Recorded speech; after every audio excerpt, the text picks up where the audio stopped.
Hi friends, എല്ലാവർക്കും നമസ്കാരം.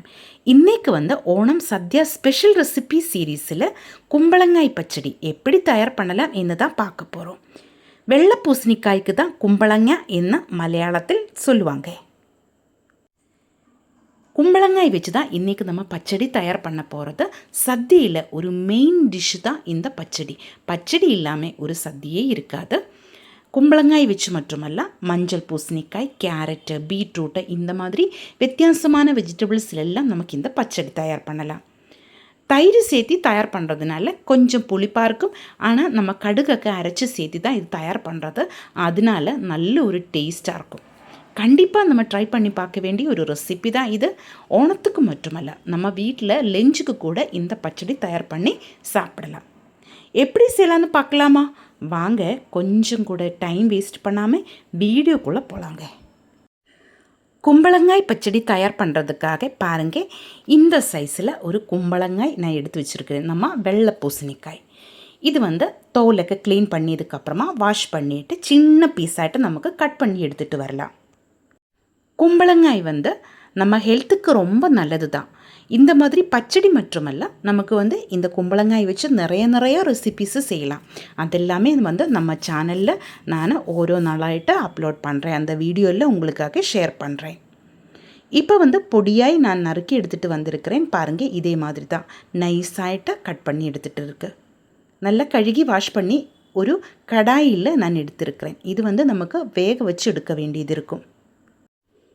இதிலேக்கு தேவையான உப்பு சேர்க்கலாம்.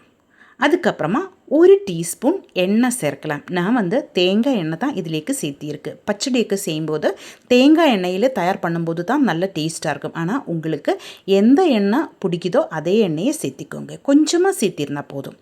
அதுக்கப்புறமா 2 பச்சை மிளகாய் 2ஆய் கட் பண்ணியது இதிலேக்கு சேர்த்திருக்கு. இது கொஞ்சம் காரமான பச்சை மிளகாய் தான். அதனால தான் நான் 2 எடுத்திருக்கு. உங்களுக்கு தேவையான அளவில் பச்சை மிளகாய் இதே மாதிரி கட் பண்ணி சேர்த்திக்கோங்க. கொஞ்சம் கறிவேப்பிலையும் நான் இதிலேக்கு சேர்த்திருக்கு. அதுக்கப்புறமா நமக்கு இதிலேக்கு வேகிறதுக்காக தேவையான தண்ணி ஊற்றலாம். அதிகமாக தண்ணி ஒன்றும் ஊற்ற தேவையில்லை. நம்ம பூசணிக்காய் சீக்கிரமாக வெந்து வருന്ന ஒன்று தான். அதனால் கொஞ்சம் தண்ணி போதும். பாருங்கள், இவ்வளோ தான். அதனோட மேலே நிற்கிற அளவுக்கு மட்டும்தான். இது இனி நமக்கு நல்லா வேக வச்சு எடுக்கலாம். முன்னாடி ஒரு தடவை நான் இதே பச்சடி நம்ம சேனலில் அப்லோட் பண்ணியிருந்தது. ஆனால் ஓணம் சீரீஸுக்காக இந்த வீடியோ தயார் பண்ணுறதுனால தான் ஒரு தடவை கூட நான் இதை உங்களுக்காக ஷேர் பண்ணுறேன். இப்போ இன்னும் கொஞ்சம் தண்ணி கூட நான் சேர்த்திருக்கு. தண்ணி கொஞ்சம் கம்மியாய மாதிரி தான் தோன்றியது. அதனால தான் இன்னும் கொஞ்சம் கூட 1 டேபிள் ஸ்பூன் இருக்கும், அவ்வளோதான். இனி நமக்கு இது நல்லா வேக வச்சு எடுக்கலாம். நம்ம பூசணிக்காய் வெந்து வரும்போது நல்லா டிரான்ஸ்பரண்டாகிட்டு இருக்கும். அதுதான் கரெக்டு பாகம். இது அப்படியே நமக்கு ஸ்டவ்வில் வச்சு வேக வச்சு எடுக்கலாம். மூடி வச்சு வேக வச்செடுக்கணும். இப்போ நான் ஸ்டவ்வில் வச்சுருக்கு. இது நல்லா வெந்து வரட்டும். இந்த டைமில் நமக்கு இதிலேக்கு தேவையான தேங்காய் கூட்டு தயார் பண்ணலாம். ஒரு தேங்காயோட பாதி துருவி எடுத்திருக்கிறேன். பாருங்கள், இவ்வளோ தான். இது நமக்கு மிக்சியோட ஜார்லேக்கு போட்டு அரைச்செடுக்க வேண்டியது இருக்குது. அதனோட கூட ஒரு பச்சை மிளகாய் நான் சேர்க்க போகிறேன். இந்த பச்சை மிளகாய் நான் சொன்ன மாதிரி நல்ல காரமான பச்சை மிளகாய் தான். அதனால் உங்களுக்கு காரத்திൻ്റെ கரெக்ட் அளவில் நீங்கள் பச்சை மிளகாய் எடுத்துக்கோங்க. இப்போ பச்சை மிளகாயும் அதே மாதிரி தேங்காயும் நமக்கு நல்லா ஃபைனாகிட்டு அரைச்செடுக்கலாம். இது நல்லா அரைஞ்சி வரும்போது இதிலேக்கு 1 டீஸ்பூன் கடுகு சேர்க்கலாம். கடுகு சேர்த்ததுக்கப்புறமா 2 ரவுண்டு நம்ம அரைச்சி எடுத்துக்கோங்க. ஃபைனாக அரையக்கூடாது. கடுகு க்ரஷ் பண்ணி எடுத்துருந்தால் மட்டும் போதும். பாருங்கள், இதே மாதிரி தான். அதுக்கப்புறமா ஒரு 3/4 கப்பு தயிரை நான் இதிலேக்கு சேர்த்திருக்கேன். நல்ல புளியான தயிர் தான் நான் இதிலேக்கு சேர்த்திருக்கிறது. அதனால தான் நான் 3/4 கப்பு சேர்த்திருக்கு. உங்கள் கையில் புளி கம்மியாய தயிராக இருந்தால் 1 கப்பு கூட சேர்க்கலாம். இப்போ தயிரும் சேர்த்து ஒரே ஒரு ரவுண்டு நமக்கு மிக்சியில் அடிச்செடுக்கலாம். அவ்வளோ போதும். பாருங்கள், நம்ம கரெக்டாக எடுத்து வச்சுருக்கு.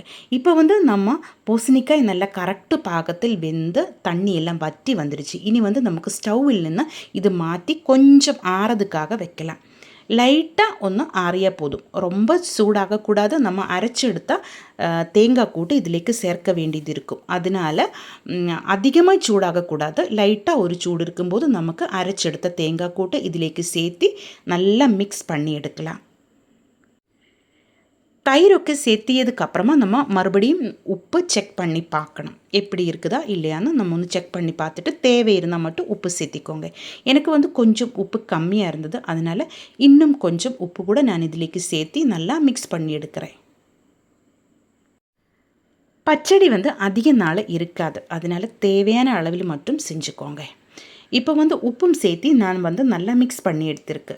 இனி வந்து நமக்கு இதிலேக்கு கடுகு தாளித்து சேர்க்கலாம். இதே சேம் மெத்தடில் நமக்கு பைனாப்பிள் வச்சு கூட பச்சடி தயார் பண்ணலாம். பைனாப்பிள் பச்சடிக்கு கொஞ்சம் இனிப்பு கூட சேர்ந்து வரும். தயிரிൻ്റെ புளியும் அதே மாதிரி பைனாப்பிளிൻ്റെ இனிப்பும் எல்லாம் கூட சேர்ந்து வரும்போது அது நல்ல ஒரு டேஸ்டான பச்சடி தான். கண்டிப்பாக நீங்கள் அதுவும் ட்ரை பண்ணி பாருங்கள். இப்போ வந்து இதிலேக்கு கடுகு தாளித்து சேர்க்கலாம். அதுக்காக ஒரு கடாய் நான் அடுப்பில் வச்சு சூடு பண்ணியிருக்கு. 1.5 டேபிள் ஸ்பூன் தேங்காய் எண்ணெய் ஊற்றியிருக்கு. கொஞ்சம் அதிகமாக எண்ணெய் தான் நான் இதிலேக்கு சேர்த்திருக்கு. பச்சடி வந்து எனக்கு ஒரு நாள் ஃபுல்லாக அப்படியே இருக்கணும், அதுக்காகத்தான் நான் கொஞ்சம் அதிகமாக எண்ணெய் இதிலேக்கு சேர்த்திருக்கிறது. இனி வந்து கடுகு சேர்க்கலாம். கடுகு வந்து நல்லா வெடித்து வரட்டும். அதுக்கப்புறமா நமக்கு இதிலேக்கு வரமிளகாய் கட் பண்ணியது சேர்க்கலாம். வரமிளகாய் நல்லா ஃப்ரை ஆகிட்டு வரும்போது கருவேப்பிலையும் சேர்த்து ஸ்டவ் வந்து நமக்கு ஆஃப் பண்ணலாம். பின்னாடி வந்து நம்ம கடுகு தாளித்ததை நம்ம பச்சடியிலேக்கு சேர்த்தி அப்படியே ஒரு நிமிஷம் வச்சதுக்கு பின்னாடி நமக்கு நல்லா கலரை விட்டு மிக்ஸ் பண்ணி எடுக்கலாம். பச்சடி வந்து நல்ல திக்காயிட்டு இருக்கணும். நம்ம இதிலேக்கு தண்ணி இன்னும் ஊற்றுறதில்ல, அரைச்ச தேங்காய் கூட்டு மட்டும்தான் இதிலேக்கு சேர்த்திருக்கு. கடுகு தாளித்து சேர்த்தியதுக்கப்புறமா மிக்ஸ் பண்ணி எடுத்துருந்தால் நம்ம சூப்பர் டேஸ்டான கேரளா ஓணம் சத்யா ஸ்பெஷல் கும்பளங்காய் பச்சடி ரெடி ஆயிடுச்சு. கண்டிப்பாக நீங்களும் ட்ரை பண்ணி பாருங்கள். வீடியோ பிடிச்சிருந்தால் சேனலை சப்ஸ்கிரைப் பண்ணுங்கள், லைக் பண்ணுங்கள், ஷேர் பண்ணி கொடுங்க. உங்களுடைய ஃபீட்பேக்கு கண்டிப்பாக கமெண்டில் எழுதி போடுங்க.